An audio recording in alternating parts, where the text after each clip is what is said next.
Hello and welcome to round 1 of this daily. Unfortunately, because the file got deleted, I'm going to go over the replay of the match and do live commentary. So we lose the die roll, and this is our opener. I'm going to shrink this for now. 2 Scrylands, 2 Night Howlers, Herald, and 2 Grey Merchants. The hand's way too slow. We only have one. We have we can't cast anything. We have 2 Scrylands, and the Night Howlers are really bad. So decided to mull this one down. This hand, 3 lands, Fate Unraveler, Grey Merchant, Night Howler, is probably better than a random 5.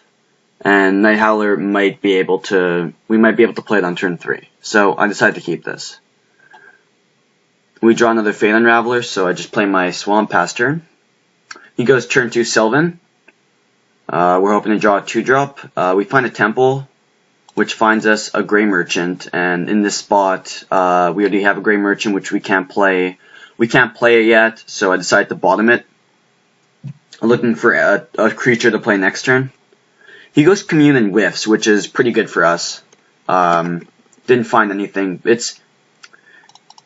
Him whiffing off Commune there is good and bad. It's good because he doesn't get anything to his hand, but it's bad because we can't play Night Howler on turn 3, and because we drew a land that turn, we couldn't play it because it would be a 0/0 and it would die. So we had to pass turn back. Played Wayfinder, hit a guy in his yard, so Night Howler is now a 1/1 pass turn. I decided to play a Fate Unraveler because why not? Gotta get them going. You're gonna start taking some life. This turn he gilds it, which is really bad. He's starting to make more mana, and we're just not developing our board right now. We drew a Herald. I just decided to play another Fate Unraveler. Playing Grey Merchant's also fine there, but I think this is better. It's going to deal more damage. He had Elspeth here, so here we have some different options. We drew a land, so we played it. We could either bestow Night Howler, which doesn't do anything. We could play Grey Merchant, deal him 3, then 4 on the upkeep. That doesn't do much.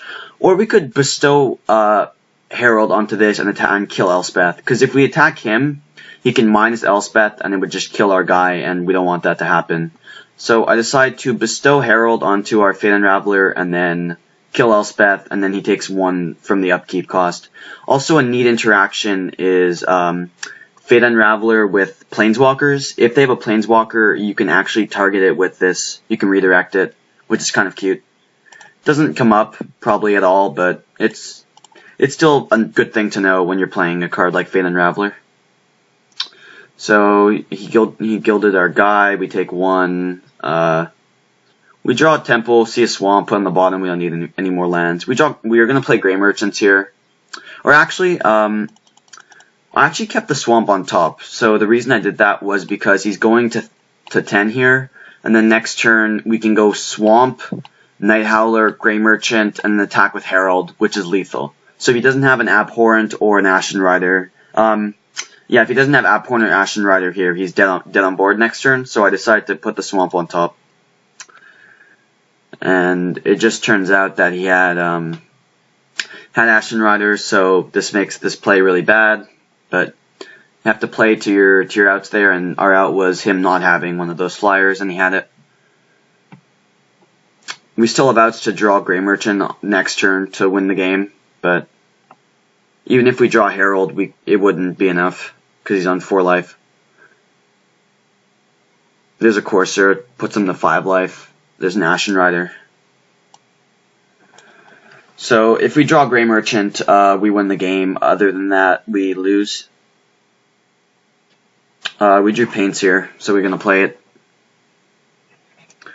We can't attack because he has the Ashen Rider that can just block it.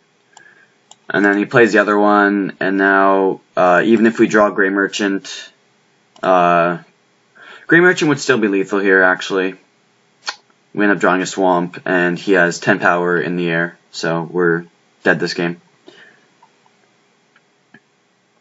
Well, he didn't want to kill us, I guess. I don't know. He gave us another out, but even if he could have killed us there, but even if we draw Grey Merchant now, he can just Hero's Downfall. He takes 5 and lives.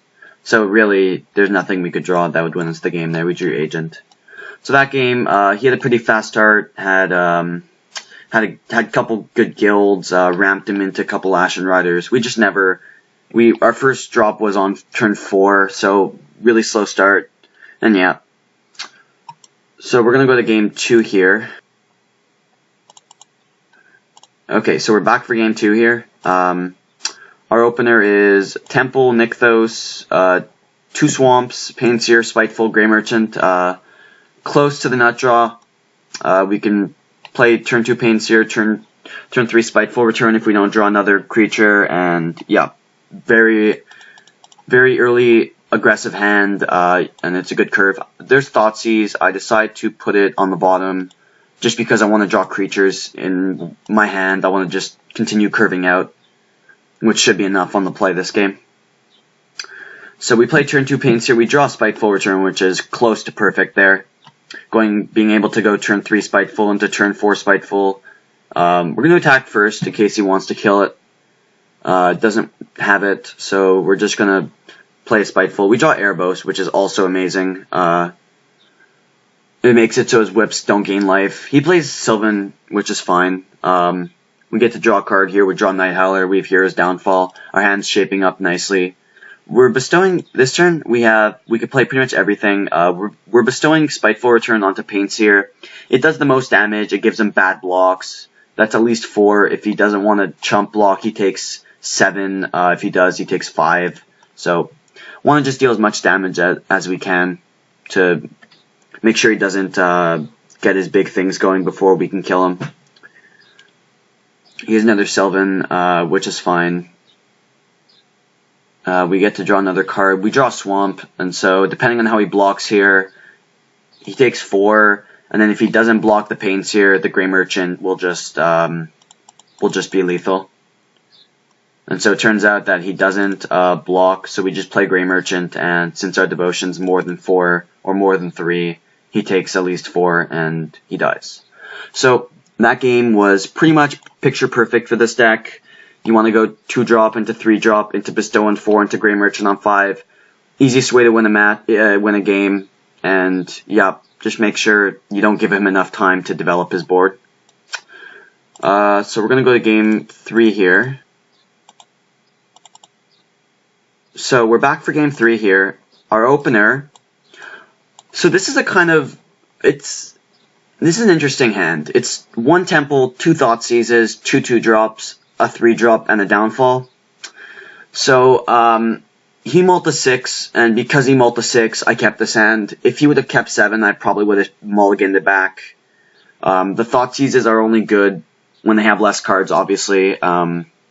So just because he multi 6, we have double Thoughtseize to just destroy his hand. I decided that to keep this hand. It's kind of close. I wouldn't fault you for mulliganing. I decided to keep it. We drew 2-drop, which is not what we wanted to see. Then we see a Swamp off the Temple, which is the best draw. He has a turn 2 Sylvan, which is kind of scary, but it's fine. We could go 2 Thoughtseizes this turn, but I'd rather develop my board before I start doing Thoughtseizes.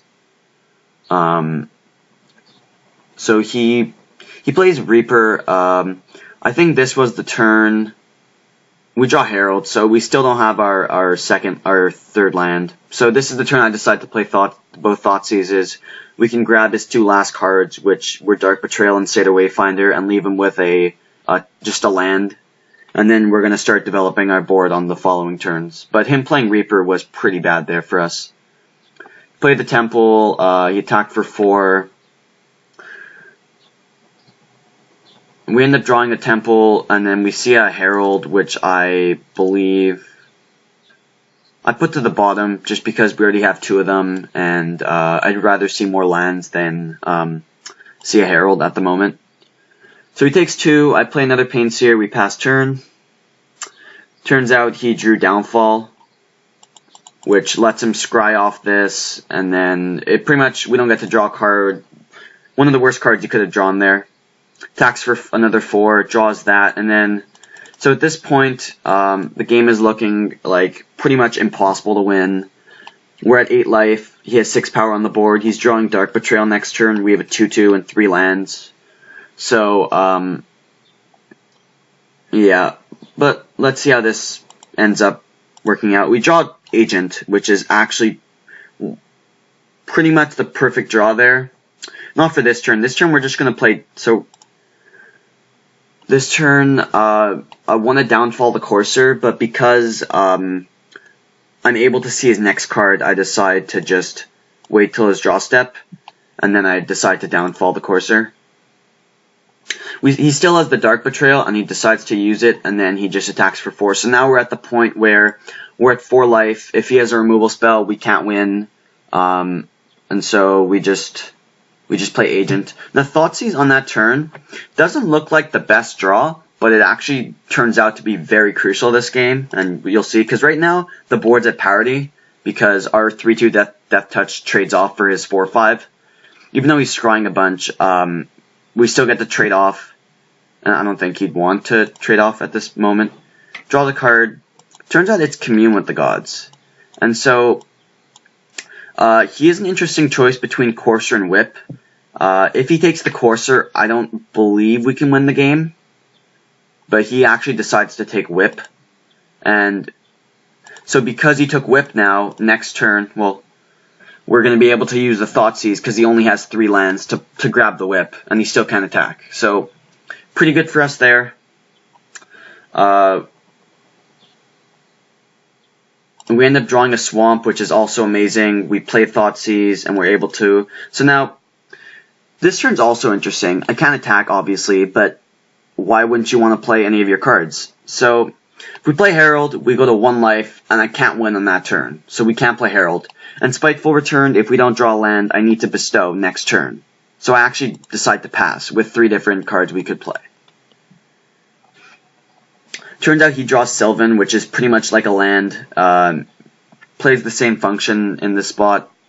We end up drawing a Whip. Now, what Whip lets us do is it makes these Heralds actually useful, because now if we can start gaining life, we can start playing them and taking 1 at our upkeep. So I decide to Spiteful Return on the Agent. We still can't attack. He gets to scry 1. We're going to pass turn. He scries it to the top and then doesn't play it, so I'm kind of curious what it was. We draw a Temple, we play Temple, we see a land, I put it to the bottom. At this point, we have 5 lands for bestowing. We don't play any 6 drops, so I decide to bottom that land. And now that we have Whip in play, I decide that we can start attacking. He doesn't want to. Okay, and he actually decides to trade off to see a scry. And so he just passes back, and then at this point now, from a pretty grim spot that 1 turn, we're going to bottom that.